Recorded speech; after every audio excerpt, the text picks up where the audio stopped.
Hello there, Talkin Fight fans. Thank you for joining us once again on another episode of Olympic Boxing. As you might recall, a week or so ago, Christian from the Friday night panel introduced the fact that the British team had moved over to Hungary to participate in the tournament. So we contacted our Hungarian correspondent, Andrew.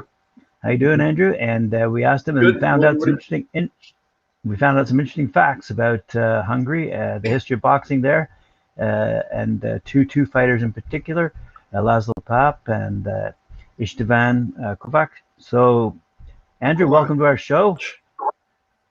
Apologies. Thank you, Graham. Why don't you take it away? Let us know what you found out.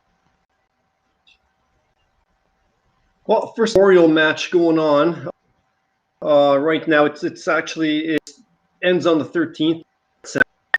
The Bochka István Memorial Boxing. It's from February 17th. It's the elite men and elite women. It's the 65th memorial tournament. Now, who is Bochka István? He was a boxer. He was apparently he's a historical figure, and he was led some kind of uprising way back in the 1600s. So that's who that's named after. But there are tournaments held throughout the year. Your calendar later. There's the European boxing and the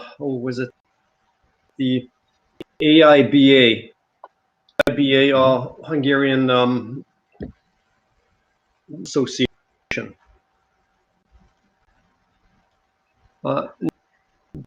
The more famous boxer, he 51 years old. Damn, sounds like he's dropping out there. One goal in where was this? Oh, sorry. You guys hear me? Andrew, I think we lost you for just a moment there. Could you back that up by about 30 seconds or so? Okay, so yeah, so just talking about Kovac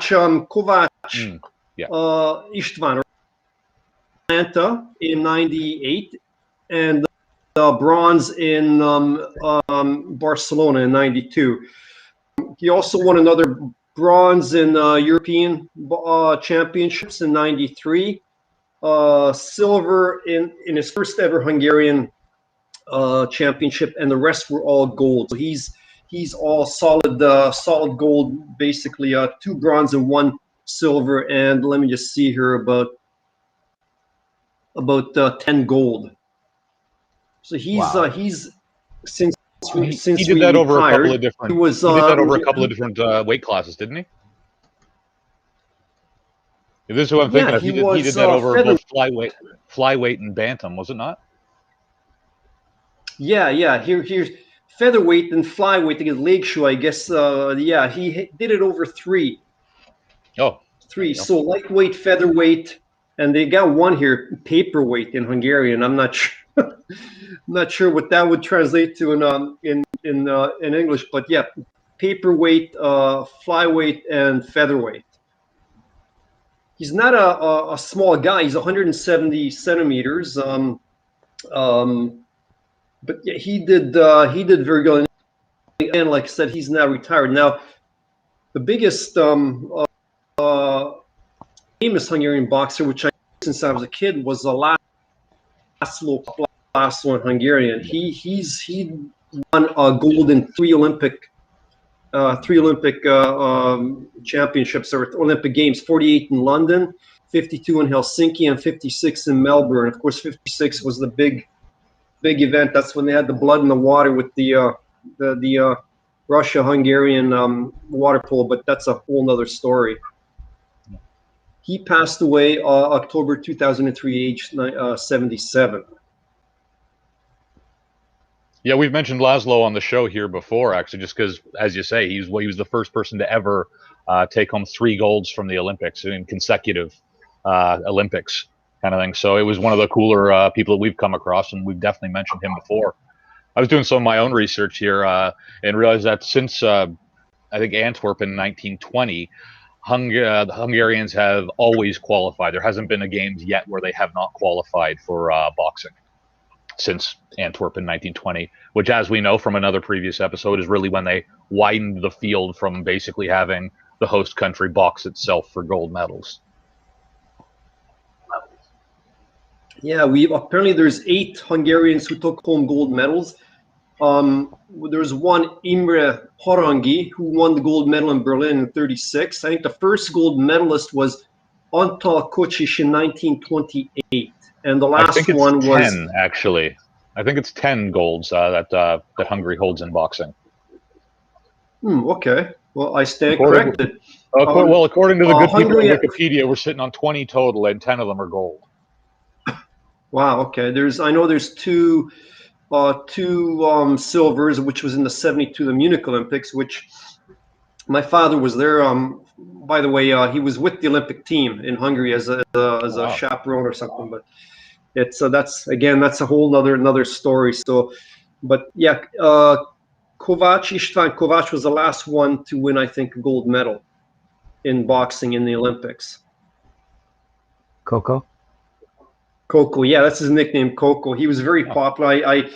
When you first mentioned him, István, and then you mentioned, as soon as you mentioned Kovács, I go, yeah, Coco. Of course, how could I not know? He was a big celebrity. Retired now, doing some bit parts in movies and stuff like that. But I imagine he's enjoying the retirement life here in Hungary. And you were saying there was an arena named after Pap? Laszlo Papp Arena. It was built. It's and not far from my place, Gray, which you visited. It's about 5 trolley stops away. There's one named after him. There's one named after, of course, the golden team star. The soccer. Oh my God, his name escapes me. But anyway, we're talking boxing. So yeah, they named the stadium after him because he was one of the bigger sports. Laszlo Papp was one of the bigger sports figures in Hungarian history. How does your current boxing scene look like? Do you have good amateurs coming up through the ranks now? There are actually. I did some research. In District 13 here, every district has its own sort of sports club. District 13 has the Vasas. Basically, it started off as the Ironworkers Sports Club, and it became They got soccer, hockey, even, and they actually have. I found out after speaking to you the last time that they do have a boxing club also, just up the street from you. Again, that's very close. It's something I need to look into more. They have kids boxing, women boxing, adult boxing, and it's quite. I can send you a link and show you the pictures of their gym. It's quite nice. But they do boxing is apparently it's quite big here.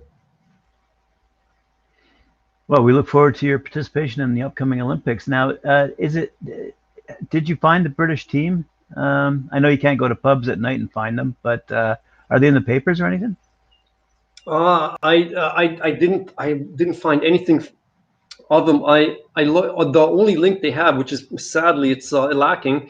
I imagine they're in Debrecen now. They're having some elite men's and elite women's fighting, but there's nothing. I couldn't really find anything of recent news. Obviously, nobody's allowed to go. It's just internet streaming only. So they're not. There's hardly anything on it, unfortunately. Well, I can probably chime in a little bit on that there. Unfortunately, so far in that tournament, the Brits haven't been doing particularly well. With only one medal so far, whereas the Hungarians are actually cleaning up. They're taking a few medals so far. I should also mention what originally brought this tournament to our attention was a story that the BBC had been running saying that the British team was going. But it's also worth mentioning as well that Canada did also send our national team as well. We found that out afterwards. Actually, you may have mentioned just yesterday. We mentioned we did a bit of a piece on Mandy Bujold, who actually was at that tournament and recently took a bronze there. Having lost to the quarterfinals, fight to Jyoti of India, who went on to take silver in that weight category. Yeah, there we go. So there you go, Andrew. Now you're up to speed. But that's the only Canadian who's medaled so far. We actually sent 8. We sent 8 to the to that tournament. But Mandy so far is our biggest medal hope, both there and at the Olympics so far. So, Out of curiosity, any other teams? Interesting. Well, I mean, I've got the results from the final results from. I was just wondering if there's any other teams that sent. Like, was it an international, or is it an international, or was it a select kind of field? No, this is an international. Oh, okay, all right. So you saw pretty strong contingents from the Russians, the Kazakhstan sent a fair number of people as well. India, a handful of fighters from India, France sent a handful as well. The Irish were there, the Spanish. I'm just looking at medalists at this point. Obviously, there's more than that. But yeah, this was an international and a fairly well attended. It's in European boxing. This tournament's a big deal. So I guess it kind of set the mold for how the Olympics will process athletes, not only through an international border, but participation-wise as well. Because remember, you were saying once you've gone as far as you can get, boop, out you go. You have 48 hours to clear out of the Olympic Village after your last event. Because you're under curfew right now. Is that right? You're still under curfew, right, Andrew? In Hungary, yeah, curfew starts at 8 p.m. until 5 a.m. You can get on it if you're working. If you're not working, you have to be off the street. Shops have to be closed by 7 p.m. Everybody can eat. But of course, if you have a note from your employer or your boss, or if you have a dog, you can walk your dog after curfew, which is 500 meters from your home. Yeah. But it's the pubs are closed. I was actually in an Irish pub yesterday, and they had all the TVs up. I was talking to the owner, and it's they don't sing up here until May, but Beckett's pub here is popular venue for football. Even people would line up in previous years to watch the Super Bowl there. They have several big screen. Okay, this year's Super Bowl wasn't much to watch anyway. All right. Well, I really look forward to getting back to Budapest. It's a great city. It's a beautiful city right on the Danube. We had a lot of fun there. Lots to do, lots to see. We want to thank you once again for joining us, Andrew, and hope you can join us sometime in the near future to give us a report back on what's happening, not only in that tournament, but any upcoming tournaments. Any final words there, Christian? We're looking forward to seeing how the final days of this tournament are going to roll out, because this is going to give us a bit of a preview on what our possible Olympic cards might look like. Because as you all remember, the European qualifier was halted on day 4 of the tournament. So we're still waiting on phase 2. So some of the people that we're going to see fighting in those qualifiers would have been at this tournament as well. So it's going to give us a bit of an idea on who's who and who's doing what in European boxing. Obviously, we had some outsiders as well. The Canadians were there, a few from India as well. So it wasn't straight European boxing, but I think it's going to help at least give us a bit of an idea of what we can expect in the phase 2 of the European qualifiers. So looking forward to it. Thank you. Any final words there, Andrew, before you sign off?